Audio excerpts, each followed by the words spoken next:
नमस्कार दोस्तों, भाद्र मास की शुक्ल पक्ष की अष्टमी को राधा अष्टमी के नाम से जाना जाता है। द्वापर युग में इस पावन तिथि पर देवी राधा का जन्म हुआ था। यह तिथि 2022 में 4 सितंबर को पड़ रही है। पौराणिक कथाओं में बताया गया है कि राधा जी का जन्म माता के गर्भ से नहीं बल्कि वृषभानु जी की तपोभूमि से प्रकट हुई थी। ब्रह्म वैवर्त पुराण में राधा जी के जन्म की जो कथा बताई गई है वह कुछ इस प्रकार है।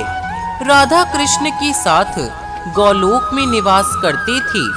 एक बार देवी राधा गौलोक में नहीं थी। उस समय श्री कृष्ण अपनी एक सखी विराजा के साथ गौलोक में विहार करने लगे।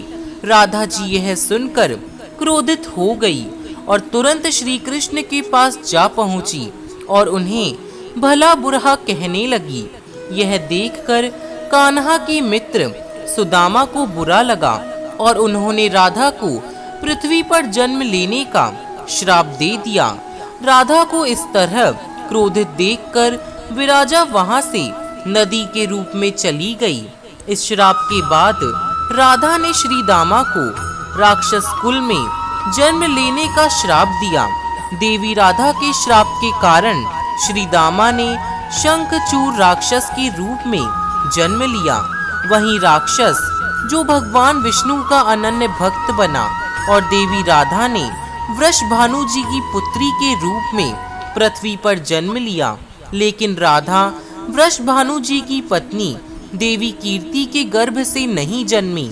जब श्री दामा और राधा ने एक दूसरे को श्राप दिया तब श्री कृष्ण ने राधा से कहा कि आपको पृथ्वी पर देवी कीर्ति और वृषभानु जी की पुत्री के रूप में रहना है।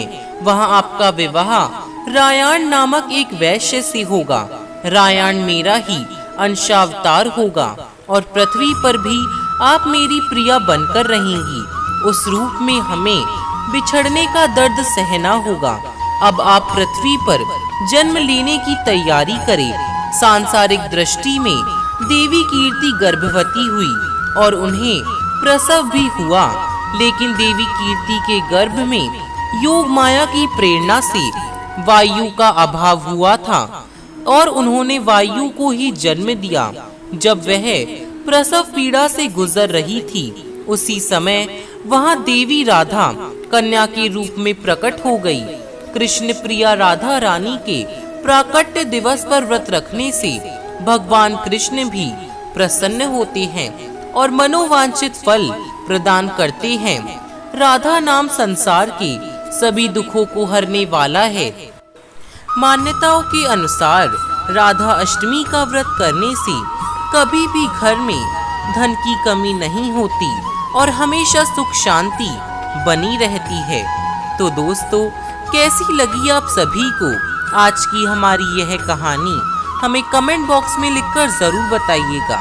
जय श्री हरि विष्णु।